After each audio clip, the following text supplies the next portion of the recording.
kepastian penerimaan negaranya. Karena kalau dia cepat kan kita bisa langsung hitung tuh. Kira-kira kita proyeksi penerimaan kita secara berapa online sih? Pak ya? Online Ya, oke. Online semua. Di Bea Cukai hari ini hampir tidak ada lagi pengurusan dokumen secara hard copy, enggak. Hampir semua sudah paperless. Oh, paperless ya. Makanya kalau kita kantor kan nggak ramai sekarang, karena nggak ada orang yang datang. Iya, paling kita sistem online aja. Iya, betul. Dalam pendataan dan Assalamualaikum warahmatullahi wabarakatuh. Selamat pagi dan salam sejahtera bagi kita semua. Salam sahabat iNews Banten. Pada pagi hari ini kita akan bincang-bincang dengan Kepala Bea Cukai Merak sekaligus podcast iNews Banten mengenai tentang navigasi Bea Cukai Merak, etalase kinerja dan peran strategis dalam supply chain ini. Mungkin ada pengantar nanti akan disampaikan oleh Kepala Bea Cukai Merak dengan Bapak Agus Amiwijaya. Dan sebelumnya kita sapa terlebih dahulu. Dan Assalamualaikum Pak Agus. Waalaikumsalam warahmatullahi wabarakatuh. Gimana kabarnya, sehat Pak ya? Alhamdulillah baik, sehat. Alhamdulillah. Gimana puasanya hari ini Pak? Lancar Pak? Alhamdulillah. Alhamdulillah. Baik. Alhamdulillah. Mungkin ada sedikit salam-salam atau pengantar yang akan disampaikan, sekata-kata dua kata dari Pak Ketua Kepala Bea Cukai Merak. Baik. Assalamualaikum warahmatullahi wabarakatuh. Salam sejahtera, salam sehat untuk kita semua. Salam khusus untuk sahabat iNews Banten. Mudah-mudahan selalu sehat, sukses puasanya. Amin.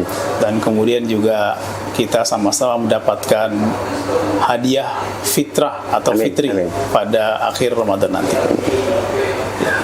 Mungkin itu yang disampaikan oleh Kepala Bea Cukai Merak, Bapak Agus Amiwijaya.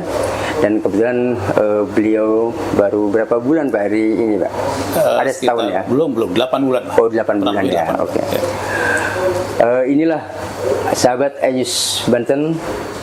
Beliau sebagai Kepala Bea Cukai Merak. Mungkin berasal dari mana Pak? Asli Pak? Asli saya dari Sumatera Barat. Oh, Sumatera Barat. Lumayan jauh. Okay. Nyebrang. Padang ya Pak ya. Penyeberangannya di Merak. Penyeberangan pas ya. Mungkin nanti sebelum kita ke seputaran arus mudik Pak, karena ini kan udah menjelang di H-7 ya Pak ya. Kurang lebih H-7 untuk menjelang hari raya Idul Fitri yang ke-1445 Hijriah. Mungkin apa sih Pak navigasi Bea Cukai Merak atau etalase kinerja dan peran strategis dalam supply chain ini seperti apa itu Pak? Dan juga visi misinya apa? Biar masyarakat iNews Banten juga sahabat iNews Banten mengetahui apa sih Bea Cukai itu gitu. Oh iya. Terima kasih. Ya.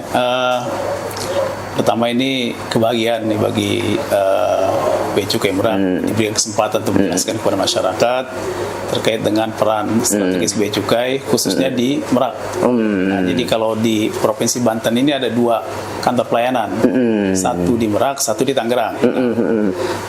Merak sesuai dengan tema yang diangkat tadi terkait dengan supply chain itu. Jadi Merak ini memiliki fungsi untuk mendukung, memastikan untuk memberikan dukungan terbaik bagi pergerakan barang yang dibutuhkan untuk terutama sektor industri yang ada di Provinsi Banten dan sekitarnya. Nah, yang mana barang-barang yang masuk ke Pelabuhan Merak itu merupakan barang-barang yang sangat dibutuhkan sebagai bahan baku utama industri-industri yang ada di Banten, ya, mulai dari sekitar pantai sampai ke sekitar menjelang Tangerang. Oke, jadi keterhubungannya ke arah situ Pak ya? Ya, jadi kita harus memastikan bahwa barang-barang yang masuk itu pertama dari segi kecepatan layanannya harus cepat sehingga tidak membuat industri menunggu kebutuhan bahan bakunya. Itu di satu sisi. Di sisi lain juga memastikan bahwa barang yang masuk itu telah terpenuhi kewajiban kepabeannya, termasuk kalau ada pungutan itu sudah dipastikan dibayar terlebih dahulu pungutannya, sehingga penerimaan negara yang dibebankan penerimaannya melalui kantor Bea Cukai Merak itu bisa dioptimalkan, yang pada akhirnya itu digunakan untuk pembiayaan pembangunan negara.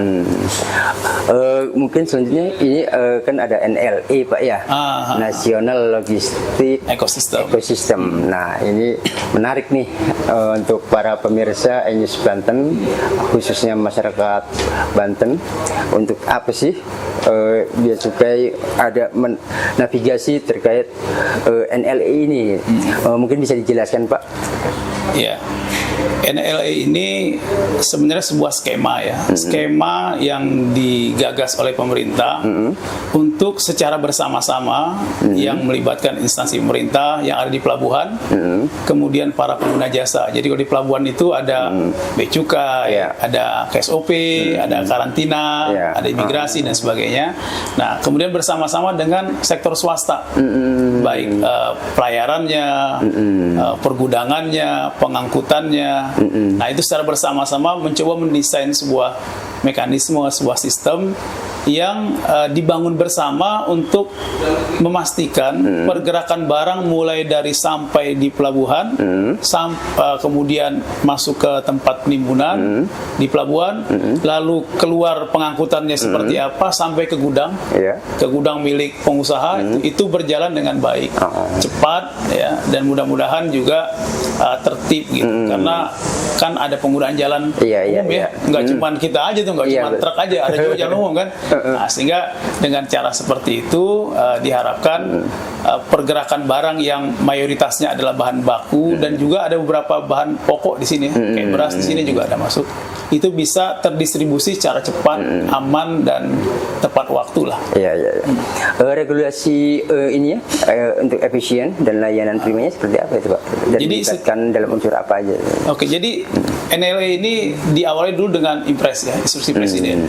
Jadi diawali dengan permasalahan sebenarnya kan kok barang keluar dari pelabuhan lama ya kan, sampai di tempat tujuan kok lama. Nah, makanya kemudian presiden menginstruksikan tuh agar semua instansi pemerintah di pelabuhan untuk ayo duduk bareng, duduk bersama, kemudian ajak pengguna jasanya untuk menggagas supaya hal itu ya, hal terkait dengan keterlambatan pengeluaran barang itu bisa dihindari. Jadi memang diawali dengan idenya dari Presiden Republik Indonesia Pak Jokowi juga. Kalau kolaborasi pelayanan dalam pemerintahan ini seperti apa itu Pak? Di platformnya itu? Ya, e-platformnya itu begini. Kalau untuk barang-barang misalkan seperti di Merak, itu skemanya sudah ada single submit dokumen. Jadi pengusaha itu cukup sekali aja dia mengirimkan form pengurusan barangnya.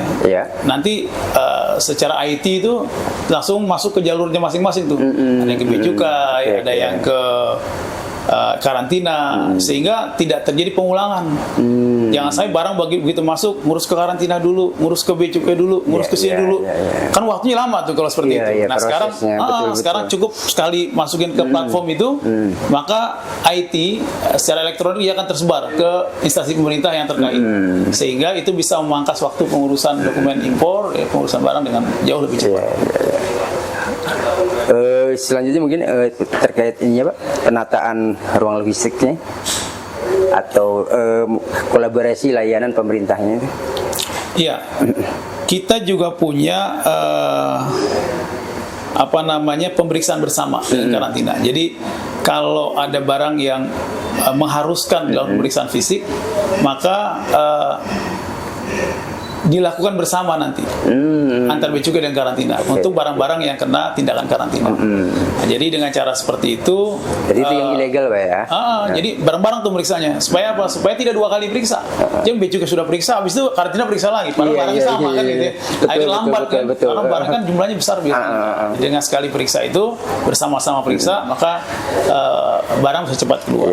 Nah, itu sangat penting untuk membangun efisiensi ya, dan kemudian juga juga pelayanan yang lebih baik, ya, atau bahasa kerennya kan pelayanan prima gitu. Iya betul Tapi betul. bahasa kita yang lebih simpel, pelayanan yang lebih baik, yang semakin lama semakin baik. Kalau sinerginya sendiri gimana itu, Pak, untuk NLA itu? Jalan bagus di sini. Alhamdulillah, Alhamdulillah ya, Pak, bagus ya. Kemarin Merak itu termasuk salah satu yang dinilai oleh Stranas PK sebagai pelabuhan yang hijau. Nah, jadi dari sisi penilaian Stranas PK itu dari sisi integritas layanannya, kemudian waktu pelayanannya itu dianggap salah satu yang baik. Jadi dari pelabuhan Indonesia itu kalau nggak salah cuma 5 tuh yang dapat. Salah satunya adalah Merak. Oh, salah satunya Pak ya itu ya. Pengaruhnya seperti apa sih Pak dampaknya kalau NLA itu? Sampai hari ini, alhamdulillah, pergerakan barang itu relatif cepat. Pemeriksaan barang itu relatif cepat. Ya, sehingga itu tentu saja secara cost ya, secara biaya itu jauh lebih murah bagi perusahaan. Yang pada gilirannya bisa meningkatkan daya dukung industri ya, sehingga di satu sisi sinergi itu bisa menyebabkan tingkat daya saing perusahaan menjadi lebih tinggi. Nah, bahkan efisien operasionalnya kosnya juga jadi berkurang dengan cara seperti itu. Nah, bagi Bea Cukai sendiri keuntungannya adalah ada kepastian penerimaan negaranya. Karena kalau dia cepat kan kita bisa langsung hitung tuh. Nah, kira-kira kita proyeksi penerimaan kita sekitar berapa sih? Pak ya? Online ya, oke. Online semua. Di Bea Cukai hari ini hampir tidak ada lagi pengurusan dokumen secara hard copy, enggak. Hampir semua sudah paperless. Oh, paperless ya. Makanya kalau kita kantor kan nggak ramai sekarang, karena nggak ada orang yang datang. Iya, paling kita sistem online aja. Iya, betul. Dalam pendataan dan pendaftaran juga atau apalah laporan dan lain sebagainya. Betul. Mungkin yang kasus tadi nasional logistik ekosistem ini di sini kan ada di pelabuhan PBJ ataupun inilah di Merak dan lain pelabuhan lainnya seperti apa Pak itu Pak?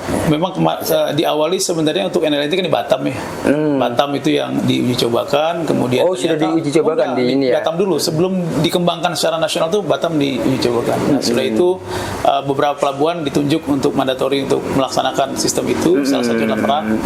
Nah, kalau studi banding yang kita lakukan tetap kita selalu berkoordinasi dengan kantor pusat Bea Cukai itu memantau pergerakan NLA sebenarnya. Sehingga apa yang terjadi di pelabuhan-pelabuhan kita yang bukan hanya di Merak itu terpantau oleh kantor pusat, apa kesulitannya, lalu kemudian dilakukan pembinaan dari pusat ya, tentunya dengan dukungan berbagai instansi yang lain. Dalam penerimaan dan pencapaiannya seperti apa Pak? Kalau dari Bea Cukai nih, penerimaan negaranya? Iya. Untuk tahun 2023 itu Januari itu kami ditarget penerimaan itu 2,7 triliun Pak. Alhamdulillah sampai bulan dari tahun 2023 Januari itu kan kami dikasih target tuh sama pemerintah 2,7 triliun. Kemudian di bulan November kami sudah sampai Oktober lah kita sudah sampai sekitar 3,3 triliun lah. Nah, kemudian November dinaikin targetnya. Jadi 3,1. Kemudian dinaikkan lagi menjadi 3,4. Oke. Alhamdulillah di akhir tahun Bea Cukai Merak itu bisa mengumpulkan penerimaan negara sebesar 3,45 triliun. Dari 91 ya. Tahun 2023. Iya, 2023. Itu biaya masuknya saja. Kalau total dengan pajak yang lain, ada pajak PPN impor, PPH impor, total penerimaan dari Bea Cukai termasuk cukainya adalah 31,4 triliun Pak. Salah satu yang terbesar secara nasional. Jadi strategi yang dilakukan oleh pihak Bea Cukai sendiri seperti apa itu? Ya. Kami berusaha untuk mengajak perusahaan mematuhi peraturan perundang-undangan dengan cara memberikan layanan terbaik gitu, sehingga kemungkinan terjadinya kesalahan dalam pemberitahuan itu menjadi berkurang. Kalau bahasa kami itu negara akan memastikan haknya dipenuhi, ya kan, haknya dipenuhi dari sisi penerimaan dan memastikan peraturan itu dipatuhi. Iya. Karena kalau peraturan itu tidak dipatuhi, Pak, yang rugi perusahaan sendiri sebenarnya. Karena kena denda segala macam kan. Jadi kami lebih nyaman sebenarnya kalau penerima negara itu diterima karena kepatuhan perusahaan, bukan karena perusahaan yang melanggar. Kan kasihan juga perusahaannya kalau kena denda sering-sering gitu. Betul. Kalau ilegal seperti itu, misalkan yang terjadi navigasinya, itu apa sih sanksi yang akan dilakukan oleh pihak cukai? Seperti apa gitu ini teknis sistemnya? Jadi bea cukai di Merak ini secara umum tuh ada dibagi dua lah, kegiatannya dibagi dua. Pertama, kegiatan barang-barang yang dimasukkan oleh importir umum, rata-rata di daerah pelabuhan. Pelabuhan. Ada juga yang di kawasan berikat, daerah Cikande, kan gitu ya. Nah, kalau untuk barang-barang yang masuk oleh importir umum itu harus dipastikan bea masuknya itu dipenuhi. Jadi pengawasan terkait dengan barang itu menjadi penting. Jumlahnya, jenisnya, ya kan, itu harus dipastikan supaya apa yang menjadi hak negara terpenuhi itu di situ. Kemudian dia juga harus cepat barang yang masuk, karena industri kan dekat tuh dari pelabuhan. Jangan sampai udahlah industrinya dekat dari pelabuhan, barangnya terlambat pula kan. Terlambat pula, bisa bangkrut. Nggak boleh gitu. Jadi harus cepat layanannya. Nah, satu lagi di Merak ini juga ada kawasan berikat. Kawasan berikat kawasan berikat ini perusahaan-perusahaan yang karena profilnya dianggap baik oleh bea cukai diberikan fasilitas penangguhan pembayaran bea masuk. Jadi kalau barang impor itu kan harus bayar bea masuk ke negara. Nah, kalau kawasan berikat ini karena dia impor barangnya, dia olah di perusahaan atau di pabriknya, lalu hasilnya itu dia ekspor lagi, ya kan? Kalau hasilnya dia ekspor lagi, nah barang yang diimpor sebelumnya bahan baku itu tidak dipungut bea masuk. Oh gitu. Nggak dipungut. Jadi kalau makanya ketika dia datang ditangguhkan, tidak langsung dibayar. Oh, sudah bea masuknya pada ditangguhkan. Bukan ditangguhkan, belum dibayar dulu. Belum dibayar dulu. Nanti kalau misalnya dia bisa buktikan bahwa bahan baku itu diproses jadi barang, lalu barang itu diekspor ke luar negeri, nah baru tidak perlu membayar. Tapi kalau barang ini dijual ke dalam negeri, nah dia harus bayar. Nah gitu. Jadi di pemirsa iNews Banten menarik nih penjelasannya yang sangat luar biasa terkait pembahasan secara detail yang disampaikan oleh Bapak Kepala Bea Cukai Merak, Bapak Agus Amiwijaya. Dan mungkin masih kita akan berlanjut Pak di apa sih mitra utamanya gitu loh. Mitra utama Pertamina seperti Pertamina Patraniaga atau yang lainnya ya. Itu seperti apa itu Pak dalam ininya? Iya. Jadi di Merak ini, di Bea Cukai Merak ini ada beberapa perusahaan yang melakukan kegiatan aktivitas kepabeanan itu yang nilainya sangat besar. Contohnya adalah Pertamina. Ya. Pertamina ini mengimpor BBM, ya, gas, itu salah satu yang terbesar adalah di Merak untuk mensuplai kebutuhan energi yang ada di Jawa, di Pulau Jawa. Nah, jadi memang besar sekali. Termasuk juga kontribusi penerimaan yang diberikan oleh Pertamina kepada negara besar. Termasuk yang sangat besar. Kalau komoditas vitalnya sendiri seperti apa itu? Di sini juga kalau di Merak ini pelabuhannya itu pelabuhan barang curah. Jadi kapalnya besar-besar. Contohnya seperti apa itu? Misalnya gula, beras. Nah, itu masuk di curah itu ya dalam bentuk. Jadi nggak pakai karung tuh Pak. Langsung kapal itu langsung. Kalau beras itu pakai karung, tapi kalau gula itu ya bahan baku gula yang masuk. Gitu. Jadi kapal itu gulanya langsung nempel di kapal lah gitu bahan bakunya itu. Nanti diangkatnya disedot. Itu pakai tongkang atau apa itu? Atau kapal? Kapal Pak ya? Kapal pengangkut itu yang besar-besar itu. Itu sekali masuk kan bisa puluhan ribu ton sekali masuk. Kapal-kapal besar itu. Iya. Bahan bakunya pakan ternak itu seperti apa? Pakan ternak juga di sini masuk. Masuk ya Pak masuk ya? juga. Jadi ada kebutuhan bahan baku untuk industri pakan ternak. Jadi yang masuk itu bukan pakan ternaknya, tapi bahan baku industri pakan ternak. Nah, jadi kalau misalnya bentuknya adalah bungkil kedelai atau bungkil jagung segala macam, nah, jadi bukan kedelainya, tapi sisa kedelai, nah, itu masuk ke sini, nanti di sini diolah menjadi pakan ternak. Mungkin bisa disimpulkan, Pak, kesimpulannya seperti apa dari pembahasan ini? Mungkin bisa disampaikan untuk pemirsa E-News Banten juga untuk visi misinya seperti apa gitu dari pihak Bea Cukai sendiri gitu, yang khususnya di Merak Banten ini. Ya, Bea Cukai Merak itu hadir untuk memberikan layanan kepada masyarakat, terutama pengguna jasa, ya. Industri yang ada di Banten, dia ada di Banten lah, Merak sekitarnya termasuk Banten secara keseluruhan.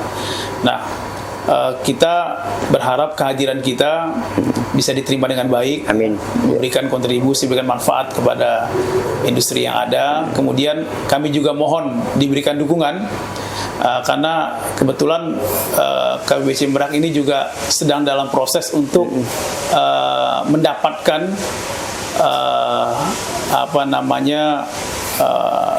status sebagai kantor yang berhasil mewujudkan zona integritas menuju wilayah birokrasi bebas, wilayah birokrasi bersih dan melayani. Mudah-mudahan itu bisa kita dapatkan tahun ini. Ya, jadi kalau WBK-nya kita sudah, wilayah bebas korupsinya sudah, kita mau maju ke wilayah birokrasi bersih dan melayani, mudah-mudahan bisa kita dapatkan tahun ini.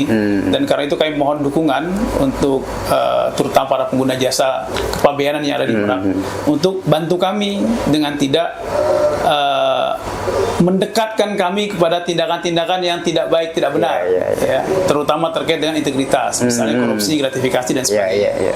Jadi kami tekankan bahwa kami tidak mentolerir, ya kan, kalau ada tindakan seperti itu dan apa itu dilakukan oleh para pegawai kami di lapangan. Sehingga kalau ada hal seperti itu, harap dilaporkan saja ke kami agar kami bisa menindaklanjutinya dengan baik.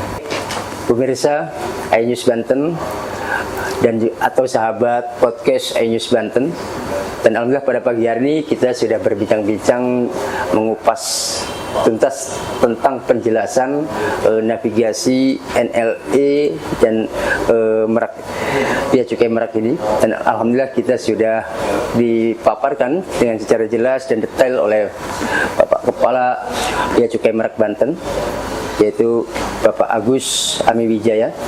Mungkin sebelum penutup mungkin akan ada penyampaian, Pak, atau menyapa pemirsa podcast E-News Banten menjelang Hari Raya Idul Fitri 1445 Hijriah ini, dan sekaligus terkait arus kesiapan mudik ini, Pak. Monggo, silakan.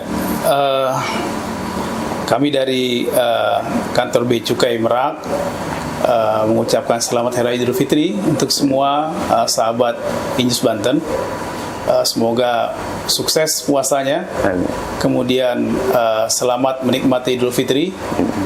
Berhati-hati kalau mudik, ya, jaga kewaspadaan, selamat sampai tujuan dan kembali ke tempat masing-masing.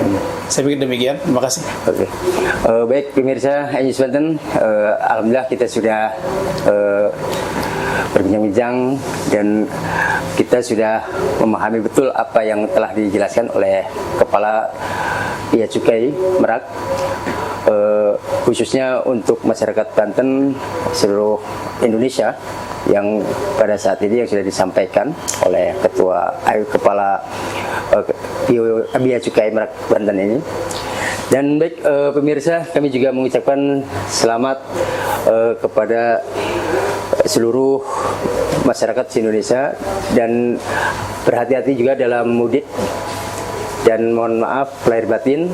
Selamat Hari Raya Idul Fitri 1445 Hijriah. Kami dari podcast E-News Banten undur diri dan selamat siang. Assalamualaikum warahmatullahi wabarakatuh. Waalaikumsalam warahmatullahi wabarakatuh. Terima kasih, Pak. Terima kasih.